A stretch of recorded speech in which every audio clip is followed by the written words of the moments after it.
Suggestion वाला फिर चलते हैं कि रेजिग्नेशन कैसे होता है। सेम वैसे ही होगा आपका, रेजिग्नेशन सेलेक्ट कीजिए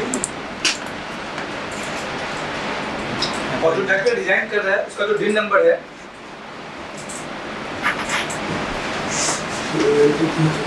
उसका डिन नंबर है 0948286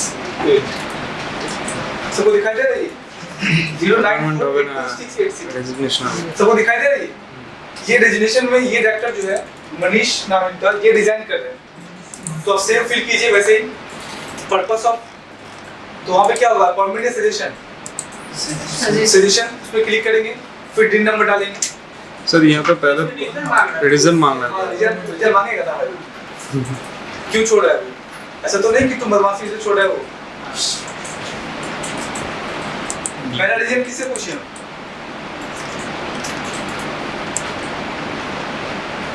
अभी आप क्लिक कर लेंगे सजेशन सिलेक्ट करना ठीक। पहला किससे पूछे हम, क्या नाम शुभम, पहला रीजन आपसे पूछते हैं, कोई दिक्कत या पास कर दे। सजेशन सजेशन क्लिक कर लिया यहाँ पे। अब जब हम डिन नंबर डालेंगे तो डिन नंबर डालने से पहले मुझे रुक जाओ भाई, तो तुम रीजन बताओ। तो ये रीजन यहाँ पे है ना, सिलेक्ट करना पड़ेगा। तो पहला रीजन तुम बताओ, डेथ क्या होता है, डेथ क्या होता है, आप इतना सोचोगे। अगर कोई मर जाता है, हाँ अगर कोई मर जाता है उसको डेथ बोलते हैं। अगर कोई डायरेक्टर डेथ कर गया तो मास्टर नाम में सपोज 4 डायरेक्टर 3 डायरेक्टर है, एक डेथ कर गया तब तो डायरेक्टर नहीं रहा, तो मास्टर नाम में सिस्टम में तो उसका नाम दिखाएगा ही ना, उसको वहां से हटाना भी तो पड़ेगा। उस केस में अगर वो डेथ कर गया है तो रीजन होगा डेथ सिलेक्ट, ये रीजन सिलेक्ट होगा। दूसरा रिटायरमेंट, रिटायरमेंट क्या होता है, रिटायर हो गया कोई मतलब 60 साल की उम्र में रिटायर। पहले अगर कोई एम्प्लॉय रिटायर कर रिटायर हो जाता है क्या हो गया, एक कंपनी में एक उम्र तक कोई एक काम कर सकता है, एक कंपनी में एक उम्र तक, मतलब डायरेक्टर का बात बोल रहे हैं। हाँ डायरेक्ट, तो वो भी काम कर रहा है किस उम्र तक, ना। 60 इयर्स मैक्सिमम होता है। 60 ईयर मैक्सिमम होता है। हम डायरेक्टर का ये एज लिमिट बताया है, नहीं आपने मिनिमम बताया कि 18 साल, मैक्सिमम बताया है, नहीं तो फिर मैक्सिमम होता कर गवर्नमेंट में सर ऐसे ही सुना है ना 60 इयर्स होता है, ये तो गवर्नमेंट दिक्कत है। जॉब का 60 आप किसी को कंसल्टेंसी देकर तो नहीं बोलेंगे मैं से सुनेगा, आप तो उसको रीजन प्रॉपर बताएंगे। तो रिटायरमेंट कब होगा आपके अकॉर्डिंग, आप बोले 60 साल होगा तो रिटायरमेंट हो जाएगा। माइंड दिस है 60 साल होना चाहिए सर, ये तो आप 60 साल से ज्यादा उम्र के डायरेक्टर देखे हैं, हाँ नहीं होता है ज्यादा होता है। आप बताइए रिटायरमेंट कब होगा, कितना वर्ष, रिटायरमेंट कब होगा बताइए। 60 डायरेक्टर 60 वर्ष पर रिटायर हो जाएगा, तब तो एक्ट में लिख देना चाहिए ना 60 से ज्यादा तो डायरेक्टर नहीं बन पाएगा, वो एक्ट में तो ऐसा लिखा नहीं मैक्सिमम ही।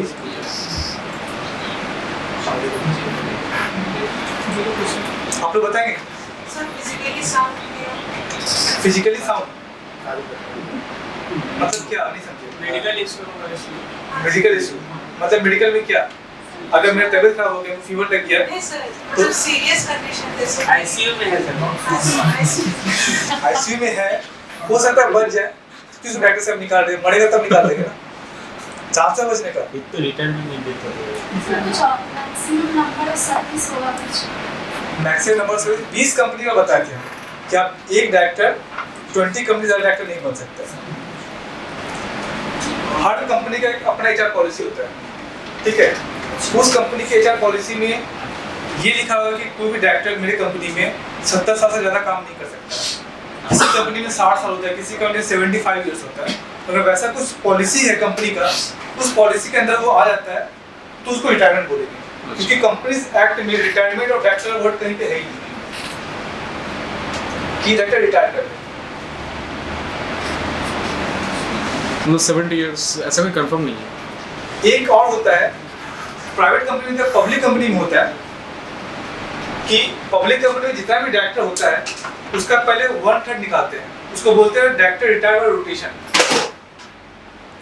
सो 2/3 निकालते हैं, 2/3 जितना भी डायरेक्टर होता है उसका 2/3 निकालते हैं रिटायर बाय रोटेशन। उसके बाद जो भी 2/3 होता है उसको भी 1/3 निकालते हैं। वो जो 1/3 होता है उसको बोलते हैं रिटायरिंग डायरेक्टर। उस केस में अगर वो रिटायर कर रहा है तो वो यहाँ पे आएगा रिटायरमेंट।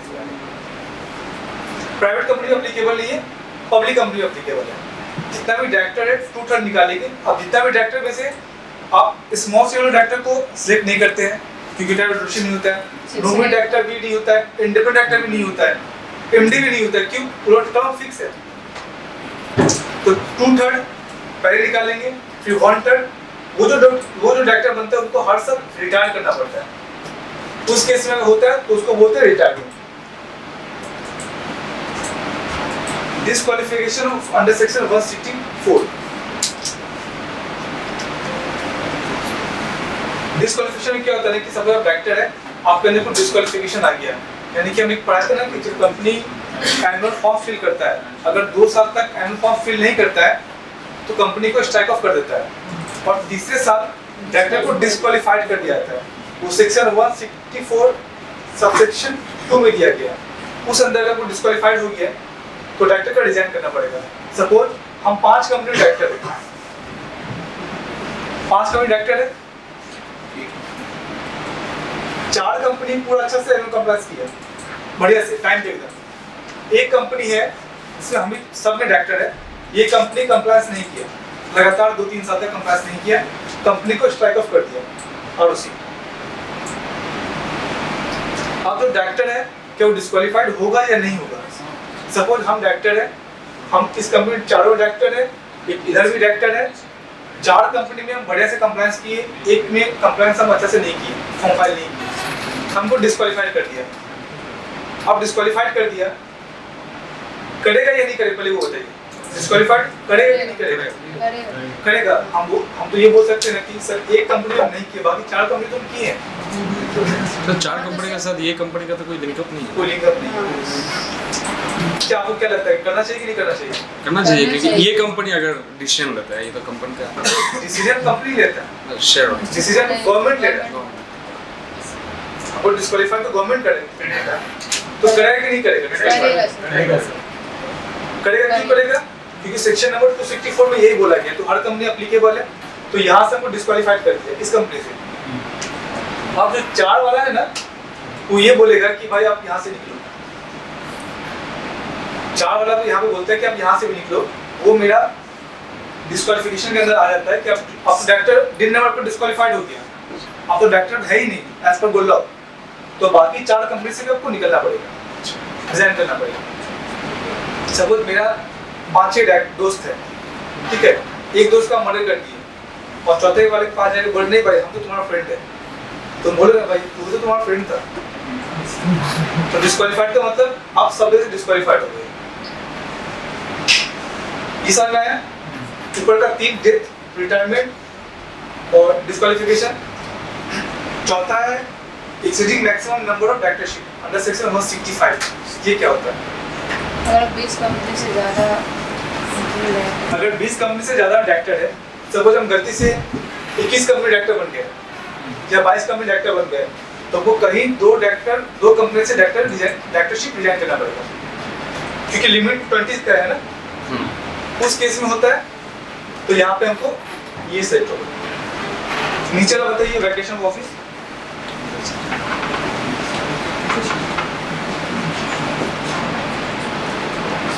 वैकेशन ऑफ ऑफिस कब होगा?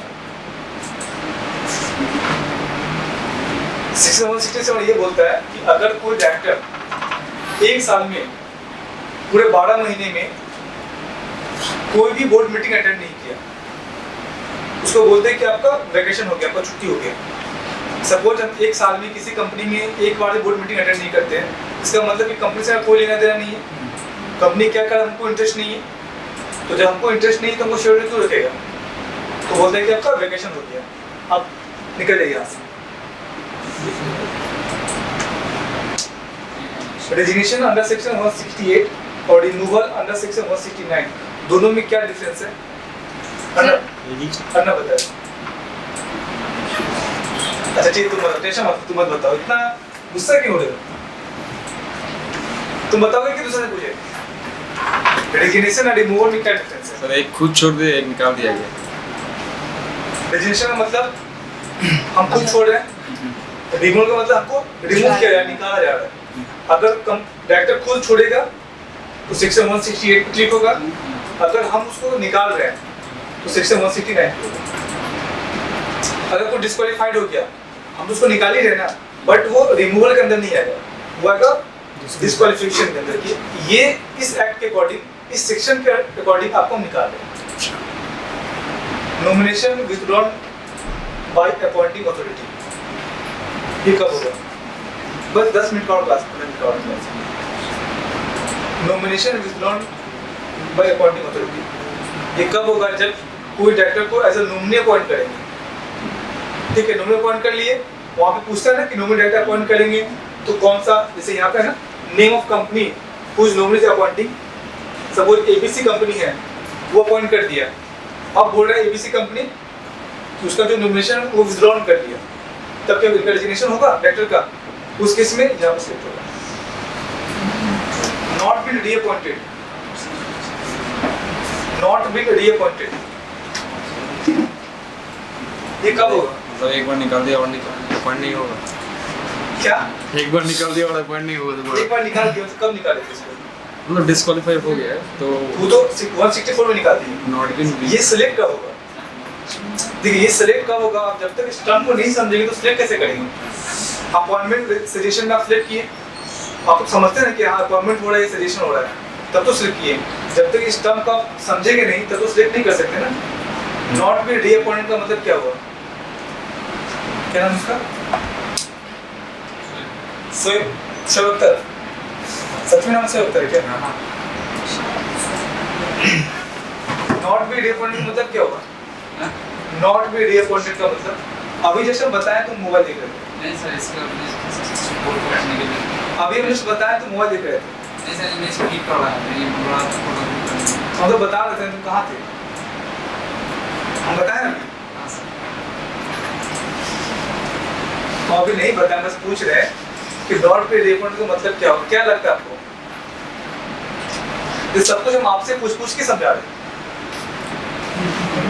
अगर हम बोलेंगे कि प्राइम मिनिस्टर दोबारा से अपॉइंट नहीं होगा, इसका क्या मतलब है? डिस्क्वालीफाई हो गया, मतलब पूरा जिंदगी भर के लिए डिस्क्वालीफाई हो गया। तो next time same person appoint नहीं होगा, इसलिए हो रहा है कि उनका टर्म फिक्स है 5 साल के लिए। कॉन्ट्रैक्ट खत्म। अगर एमडी के लिए क्या होता है? 5 साल के लिए अपॉइंट करते हैं, 5 साल खत्म हो गया, जैसे 5 साल खत्म हुआ उनका टर्म क्या होता है कि उनको रिजाइन करना पड़ेगा, मास्टर का नाम हटाना पड़ेगा। अगर सेम उसको अपॉइंट कर लेते हैं तो दोबारा से डीआर12 फाइल नहीं होगा। क्यों नहीं फाइल होगा? कि ऑलरेडी कंपनी में तो उसका नाम लिखा ही रहा है, पर जो प्रोसेस है रिजोल्यूशन फाइल करना है, DT14 फाइल करना है, वो कर सकते हैं, दोबारा से डीआर12 फाइल नहीं होगा। अगर किसी एमडी को 5 साल के लिए अपॉइंट किए थे, उनका टर्म खत्म हो गया तो दोबारा से अपॉइंटमेंट नहीं करना है, अब तो वहाँ से उनको मास्टर में से नाम को हटाना पड़ेगा ना, उसके लिए फॉर्म डीआर12 फाइल होगा और रीजन ही होगा नॉट बी रीअपॉइंटेड। ना वो डेथ किया है, ना रिटायर किया है, ना डिस्क्वालीफाइड है, ना उसका 20 से ज़्यादा कंपनी डायरेक्टर है, ना वैकेशन किया है वो, ना वो खुद से रिजाइन किया, ना हम हटा रहे। नॉट बी रीअपॉइंटेड मतलब वही हुआ जो टर्म के लिए फिक्स था, टर्म खत्म हो गया और आपको रिजाइन करना है। लास्ट है vacation of office under section 161, ये वही है जो एडिशनल डायरेक्टर को अपॉइंट किए थे अप टू एजीएम तक, अप टू एजीएम तक अपॉइंट किए थे और उसका एजीएम में रेगुलराइज नहीं हुआ, मालिक ने बोला कि नहीं इनको रखने की जरूरत नहीं है, तो उनका रेजिग्नेशन होगा, तो यहाँ पे ये क्लिक होगा। मतलब पहले वो 167 होगा under section 167 vacation of office. जैसे कि कोई पागल है तो क्या पागल सब बोल मेडिकल, कोई पागल है तो क्या वो डायरेक्टर बन सकता है? वो पागल डायरेक्टर नहीं बन सकता, वो डिस्क्वालीफाइड के भी अंदर आ जाता है। ये पर्सन है, क्या नाम है? शुभम अरिंदम किसी का मर्डर कर दिया, 2 साल के लिए जेल चला गया, तो क्या डायरेक्टर बन सकता है ये? अब दाऊद इब्राहिम का डायरेक्टर बन सकता है? क्यों? वो भी इंसान है, क्रिमिनल, उसके पास भी डील नंबर हो सकता है, मान लेते हैं सर क्रिमिनल रिकॉर्ड है, क्रिमिनल रिकॉर्ड है तो डायरेक्टर नहीं हो सकते। वो भी वैकेशन ऑफ ऑफिस, अगर डायरेक्टर है, आप किसी का मर्डर कर दिए तो डिस्क्वालिफिकेशन यू आर डिस्क्वालिफाइड, ठीक है। सर 167 वन वैकेशन 167 ये वाला वैकेशन ऑफ ऑफिस, अगर कोई डायरेक्टर 1 साल से कोई भी बोर्ड मीटिंग नहीं, बोर्ड मीटिंग 1 साल तक 12 महीने में कोई बोर्ड मीटिंग अपॉइंट नहीं किया है तो डायरेक्टर नहीं हो सकता। हम सेक्शन 167 को दिखा दे रहे हैं। मतलब दोनों सेम है ना, सिर्फ अंडर सेक्शन अलग है, 167 एंड 161 दोनों अलग ये है। 161 वैकेशन में फॉर तो एडिशनल डायरेक्टर और अल्टरनेट डायरेक्टर अपॉइंट किए, यहाँ पे एक्ट पढ़ना, घर जाना 167 पढ़ना, उससे मिल जाएगा। तो यहाँ पे क्या सर करें हम बताइए, रेजिग्नेशन सर कोई भी नंबर डालिए। डेथ रिटायरमेंट दे सकते हैं। अरे नहीं वैसे नहीं देंगे ना, अब वो मरा ही नहीं तो कैसे उसको बोल दे कि डेथ सर कर, हमको तो पता नहीं वो क्या हुआ है। वो दिया रेजिग्नेशन तो दिया कंपनी ओ अच्छा इसका रेजिग्नेशन लेटर है 2 सितंबर को ये दिया है यारों को, are related to fund to that due to the some personal reason and certain other information I am not be able to continue to hold office of the directorship in the company. I am thanking to the company and the fellow board members for the support extended during the tenure of the director. Kindly accept my resignation from the post of directorship with immediate effect. I shall be highly जो format होता है वो format में वो sir resignation under section 168 यही तो है मतलब यही होगा यहाँ पे रेजिग्नेशन 169 रिमूवल रिमूव है मिस्टर अरिंदम अरिंदम ये लिखेंगे कि तुम जो भी डायरेक्टर का ड्यूटीज़ है अंडर सेक्शन 166 में आप फॉलो नहीं करते हो, आप कंपनी का सिक्रेसी भी कहीं और जगह लीक करते हो, सो कंपनी ये डिसीजन लिया है कि आपको रिमूव कर किया जा रहा है। तो उसके लिए हम आपको लेटर देंगे, हाँ ठीक है।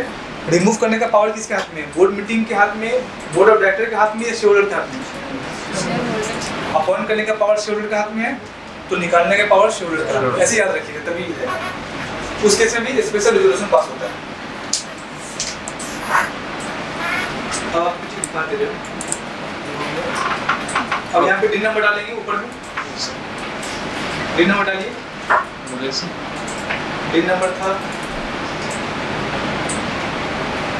था लिखिए 094 094 82 82 68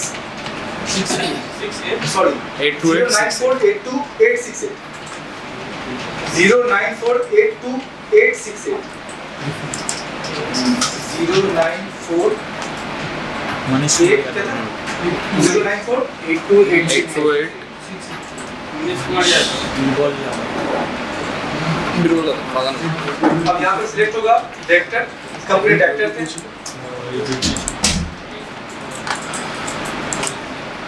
अब एक चीज और है, यहाँ पे उसका मेल आईडी डालना है,